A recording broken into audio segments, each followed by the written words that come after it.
celebrate your perfection. Welcome to Magnificent Time with your host, Cloris Kylie Stock. Hello, magnificent people, and welcome to our very first show. This is Cloris Kylie Stock, and I'm so excited to have you here with me. I'd like to introduce our special guest, and in fact, he's one of my all-time favorite people. His name is Ed Farullo, and Ed is the founder of Vitalinks, a consulting and corporate education company in Connecticut with clients all over the country. Ed has extensive marketing experience, including Chief Marketing Officer at Cigna, Chairman of the Conference Board's Corporate Brand Council, and VP of Brand Development for Lincoln Financial. Ed has also created and conducted executive marketing and education courses for Cigna, Dow Chemical, Outback, and Sallie Mae, among other companies. I had the pleasure to work with Ed many years ago, and something that I noticed about him is his ability to treat people. And I think that's his greatest asset, is not so much the incredible background that he has in his professional life, but the way he really treats his employees and people who work with him. When you work with Ed, you don't feel like you're really working with this high-level executive who doesn't listen to your ideas and who thinks that he knows better than everyone else. Ed is a person who listens, a person who actually learns from you, and a person who wants you to grow. And this is something that I have shared with Ed before, is that I can translate an analogy of wanting to build the tallest building, and that you have two ways of doing that. So the first way, you put together your construction materials and you do the best and you build that building as tall as you can get it, and that's how you do it. And the second way is by knocking everybody else's buildings down. So Ed has something that is actually special. He goes above and beyond building the tallest building. He actually helps everybody around him build the tallest building too. So that's what's so special about Ed, and that's why I'm so excited to have you here today, Ed. Welcome. Thank you so much, Cloris. And wow, I almost didn't recognize who you were just talking about. So I'm honored. Thank you. Thank you so much. Well, it's a pleasure, yeah. So, Ed, there's a lot we have to talk about today, but the first thing I'd like to ask you is about your experience transitioning from the corporate environment into entrepreneurship. Can you tell us when you realized you had a calling to start your own business? And first of all, what drove you to make that decision? Because a lot of people feel that inside of them, and they even have like a small business on the side, or they dream about it, they talk about it, but they never really make it happen. So how did it happen for you, and what really made you do it and do as well as you're doing now? Well, I think what did it, sort of the epiphany and the transition, was when I spent a lot of time on the corporate side, I really relished the fact of being able to make a difference in those companies. So I was blessed with some of the opportunities at Cigna over the years with a lot of the rebranding efforts, and through that made an incredible amount of contacts. But what I also discovered, that what motivated me in those organizations was building something that wasn't there before, getting it through the system, convincing people of how to do the right thing. And I guess to your point earlier in the introduction, figuring out how to harvest the knowledge that was resident there. The one thing that I'm not going to say I wasn't good at it, I tolerated, but I couldn't really embrace, was, let's face it, large corporations have a very, very kind of deep political structure. And, you can lose by winning and win by losing and all those sorts of kind of, odd statements.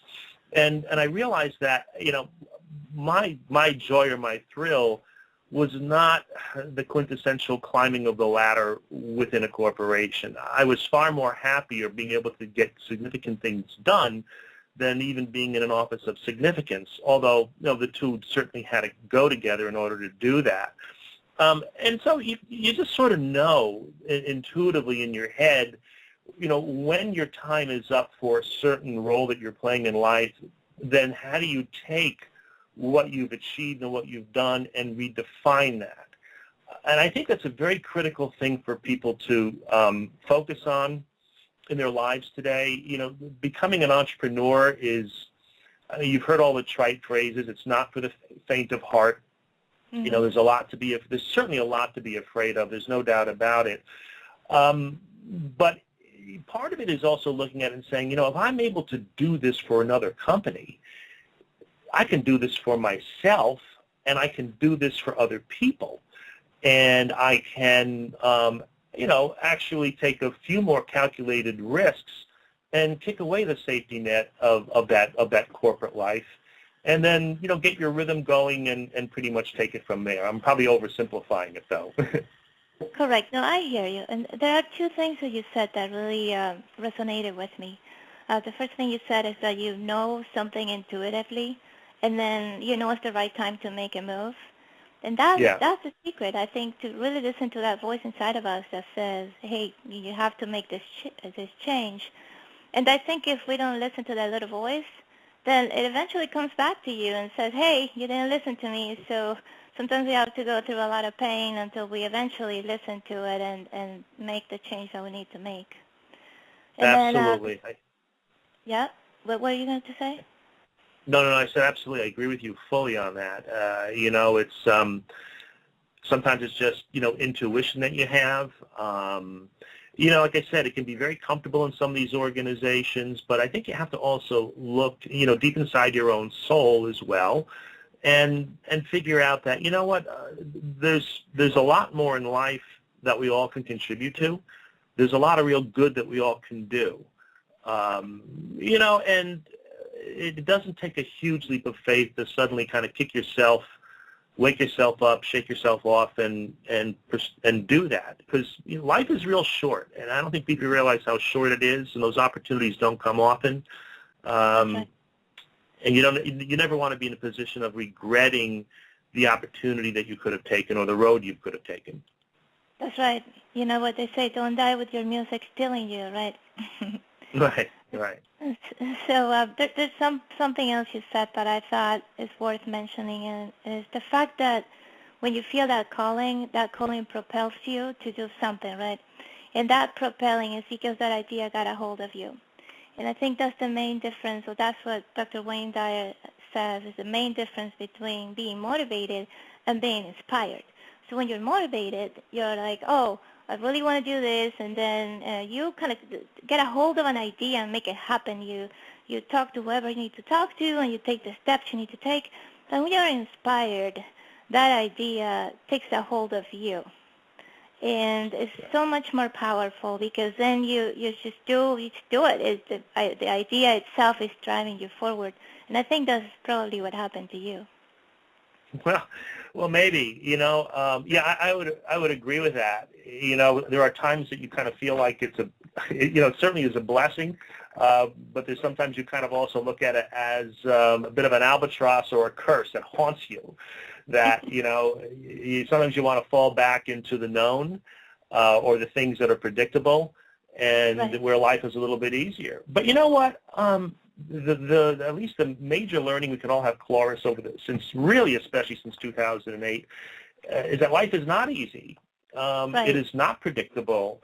You have no idea where you're working. You could be getting all sorts of attaboys and attagirls every single day, but you have no idea what's really going on at the higher structures, decisions that are going to be made, for the benefit of that business, but may not be for the benefit of you.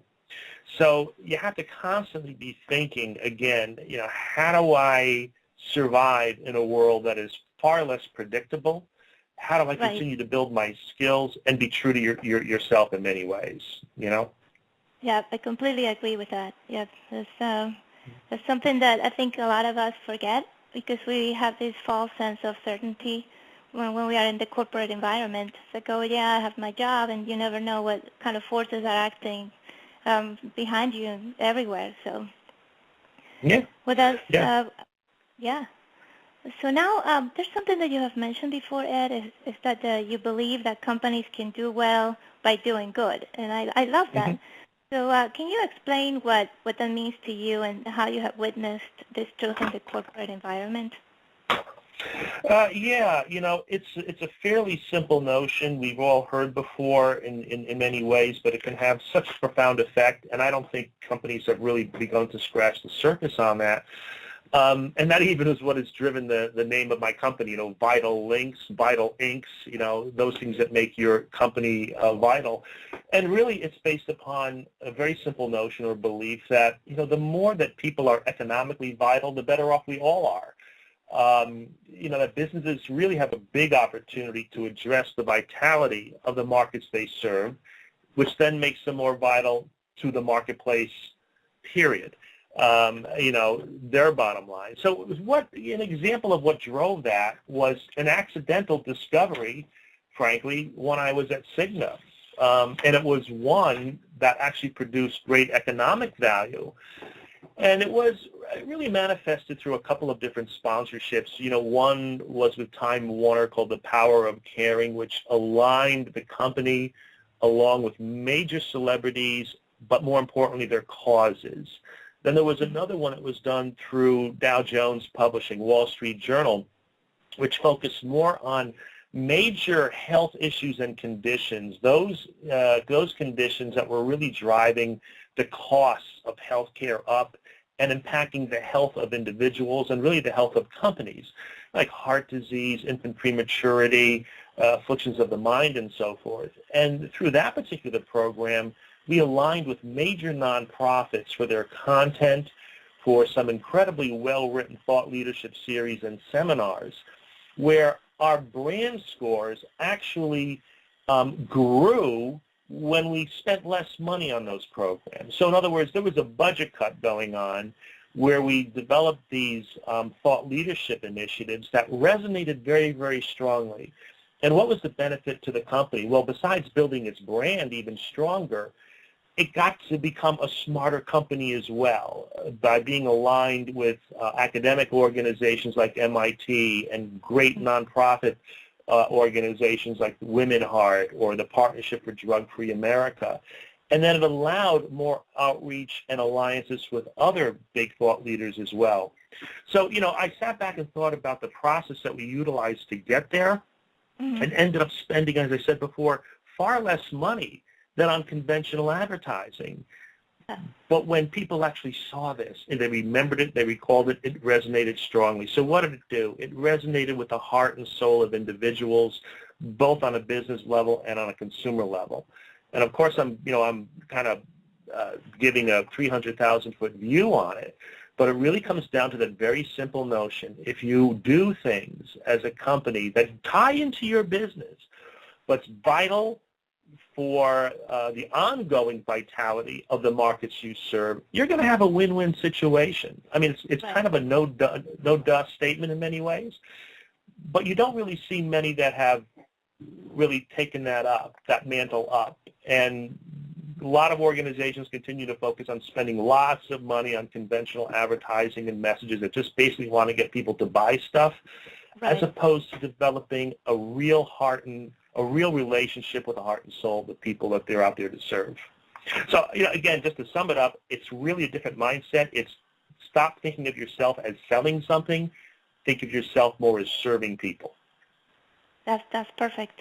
And it's true because people can sense it at a subconscious level. So when somebody's just trying to sell them something, they just tune out and they move on to the next image or to the next message. But if they can really resonate with it, that's when they're there. That's when you can really get a customer and establish a good relationship with your customer. Yeah, it's really, I've likened it to personal relationships. I teach some of these marketing courses, and I kind of teach it in terms of, it's really no different that, if you have a spouse or a significant other or people that are important in your life, the tools and tactics you use to attract them are different than the tools and tactics you have to keep them. And so it's like, if you want to get married, you don't go walking up to strangers and say, will you marry me? I need that marriage sale right away. You do things to show the character that you have, the integrity that you have, what you will do for that person, and And when you do that and do that in the right way, that will actually get you through some of the hard times too, and some of the pitfalls. Right. So it's really the same. It's the same exact dynamic. It really, really is. Exactly. Would you say the same dynamic also with employees? Because I've experienced a customer service at some companies that is just so poor, and somehow everybody who works at that company behaves in the same way. It becomes part of the culture of the company, and eventually, of course, the company doesn't do well. But would you say that culture just kind of grows inside that company and spreads through everybody who works in it? Oh, without a doubt. I mean, it's a disease, and I've never totally understood it, because I've always thought that even if you're working in a horribly run company, or one that's poorly managed, or you have a poor manager, it's up to you as well on how you're going to behave. So you're making choices. However, that aside, there was a recent survey, I believe it was in the Wall Street Journal just last week, I could be wrong on that, where it said that, Gallup did this, okay? It was a Gallup survey that 70%, upwards of 70% of employees are in some form of disengagement with their workforce, where they're just kind of showing up, and then there's maybe about 15% or so that are actively disengaged, in other words, really working hard against the interest of that company. Wow. That's a really sad statement of what's going on out there. And, you talked earlier in the introduction about the ability to work with employees. I've always had the belief that almost all of the resident knowledge almost all the knowledge that you need is resident within your organization. It's a matter of how do you harvest it, how do you corral it, how do you motivate people. And right. what I found over the years is that people, by and large, do want to believe in what they're doing. They want to believe that they're doing more than just getting a paycheck for showing up. But they really want to feel as if they're contributing to something else, some other greater mission in life. And to me, that's where your greatest opportunities are, is with your human capital. So why it's gotten ignored over the years, to me, sort of defies logic. It really does. And you're right. If you're not treated well, it's going to be reflective of how you're treating customers. And this has been documented, over and over and over throughout the years. I mean, for those that are old enough to remember Eastern Airlines out of New York, this goes back at least a generation or so, where they had films of the luggage handlers purposely mixing up the luggage so they would go to wrong places, because it was a company that was just not being run well and treated their employees horribly. And there is no Eastern Airlines today. What a coincidence. That's right. Yeah, you said it. Yeah, so, and you look at exactly. And just another quick example. Costco is just got great accolades for two things. Number one, being consistent with the profit margins of everything they sell. That's the more businessy side of it, or the numbers side. But most importantly, they treat their employees well and give them great benefits, and it's part of their culture. And they're a top-performing company. So, there's no great mystery there. Well, those are excellent examples, and it really clarifies the whole concept. I think that it's so intuitive, and yet most people just don't digest it. They don't really see it. So, and that takes me to the next thing I wanted to talk about, and it's these two initiatives that you have been working on or helping with, which are You Ought to Know and the Good for You Network. So would you explain what these initiatives are and how they tie in with what you do in Vitalinks?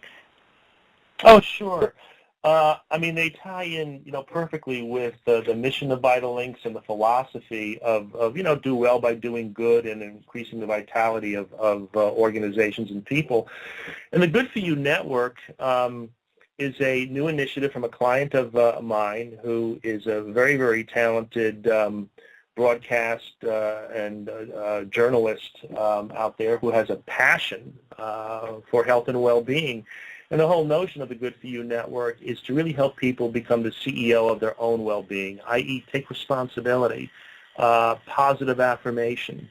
And if you think about how many times a day do you hear the words good for you, you can't even count it, because it's almost as common as saying hello. Your radar will be out for this, Cloris, when people will be saying to you later, hey, that's great, good for you. So, and if you think about what we're involved in, most television shows, if you turn them on, or some of these reality shows or talk shows, you're going to be assaulted with the bad behaviors that are out there. And what this does, it reinforces you with the good behaviors that are out there, good information to take more charge of your life.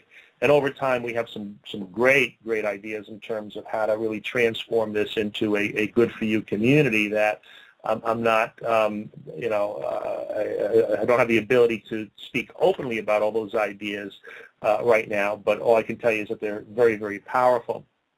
And the You Ought to Know, and the You Ought to Know initiative is primarily a women's initiative focusing on women's health and financial well-being, and that's really born out of the experiences that I had at companies like Cigna as well as Lincoln Financial, where if you think about the combination of health and well-being, health and finance, they are the core fundamentals of a secure life. And if you think about the women's audience, they're dealing with these issues related to not only themselves, but for their loved ones, for caregiving, increasingly caregiving for parents. So there are huge balance issues.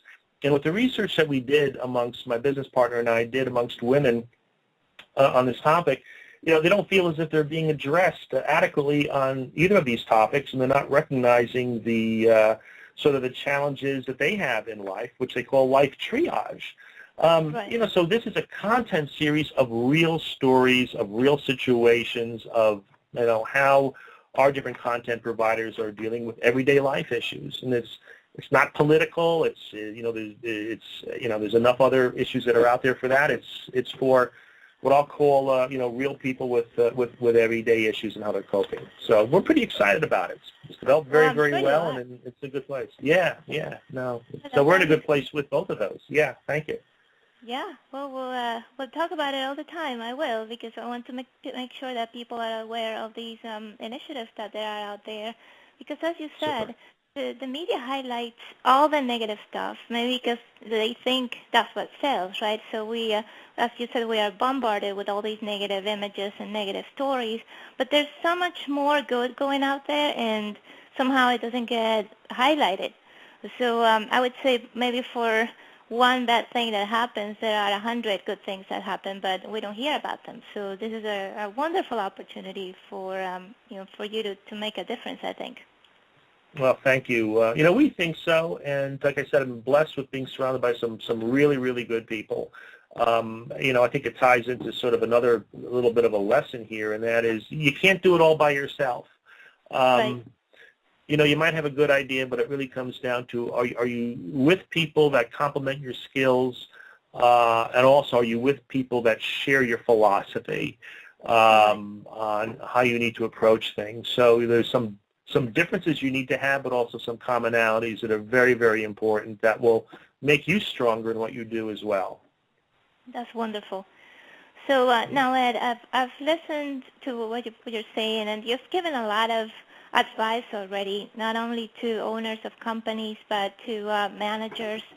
So I'd like to take that a little bit a step further and then ask you if you have any advice for people who are undecided about what to do with their careers, people who are young and coming out of college or close to graduation, or people who are just, their first couple of years of their careers, and they really don't know what to do. They don't know how to really steer their next professional step. So what would you recommend to those people? And also the people who are part of teams at corporations who don't really have a lot of control over what happens with the day-to-day projects, what can they do to bring meaning into their day-to-day work? Yeah, wow, there's a lot in that question. Let me see if I remember it all as we go through it, and if I don't, just remind me. But in terms of the young people, a lot of it's going to come down to the basic advice that I grew up with, and frankly that I've seen in my own children who are now grown and have been an inspiration to me. I have 2 daughters and a son, and in thinking about that question, I think about their own resilience and perseverance. And those are key things that you have to have, especially in an environment today where there are so many challenges related to the economy and so forth. So my youngest daughter, had a focus on really wanting to work for nonprofits. She graduated at a very, very tough time when the financial world was sort of collapsing here, and had to face the reality of, she needs to work and have an income from perhaps a job that may not be something that would be her long-term goal. So what she did was that she volunteered. She volunteered for an organization that was dealing with bereaved children and so forth, and really started to get more of her exposure on a volunteer basis, so that if she couldn't get paid for what she had a passion for, she was actually going to be getting those experiences. My oldest daughter was always riding horses and would be in different shows and so forth, and I would see her as a kid being thrown off these magnificent creatures, being thrown into the walls, and at one time even being trampled to the point that you'd be screaming. But yet she'd always get up, dust herself off, deal with her bruises, and get back on those horses. And my son is out in the West Coast in the animation business, and he successfully penetrated a category that's very, very tough to penetrate. And he had the attitude that when he went out there was, I will serve these people coffee if they just give me the opportunity to work with them. And you think about that phrase, and, that's the type of thing that seems to be discouraged. Say, well, you went to college, you have a degree, you shouldn't be doing this or that. Baloney. Do whatever it takes. Do whatever it takes to get connected with the people, to actually demonstrate your value and build those relationships, and really, really work hard at it, and don't give up, because ultimately it really comes down with connecting to the right people. And if it doesn't happen in your job, if it doesn't happen in your job, it will happen outside those social networks. And we just happen to be in a period where it's tougher than in other periods. And I think your other question was, how do you get this done in companies and corporations? Right. One simple thing to keep in mind. I mean, clearly, as you said earlier, cultures are different wherever you go. But until somebody says, no, you can't do that, the door is always open to pursue your idea. Early on when we were doing rebranding efforts a number of years ago at Cigna, I was pulled over by somebody who was a senior person at the time in marketing, who said, if I were you, I wouldn't touch this project. It's going nowhere, and it'll be destined for failure. No one will want to work with you. And I said, well, what we're doing now doesn't make sense, so someone will at least give me credit for trying. So I pursued and kept at it. Now, it wasn't all me, obviously, but, when other people saw that you were committed, they'd get committed. It was like people dancing at a wedding. As long as a couple of people out there dancing, maybe I'll join in. But you have to be smart about it. And make sure you're constantly determining what's the business value, what's in it for your boss, what's in it for the other constituents in your company, what's in it for all other people beside yourself. And if you stick at it, you might luck out and actually get something really fantastic done, but you don't listen to those naysayers, because those naysayers, you have to always think, misery loves company. There's some reason they don't want you to do this, and it usually has to deal more with them than it does with you. So you just stick to it, stick to your vision, and go at it smartly in a way that benefits others around you, and you should have a great chance of success at it. Oh, man, that was amazing advice. I feel like writing it down and putting it up on my blog. Well, you can. Absolutely. Please. It's fairly common sense, but sometimes we all need to be reminded of that, too. That's right. So, I think we're running out of time, but I just wanted to thank you one more time for being here today and for sharing your wisdom. I think you have so much to share, and it's amazing. So I want to thank you, and hopefully we'll have you here again. Anytime, and thank you so much for giving me this opportunity as well. I really deeply appreciate it, Cloris. Thank you, Ed.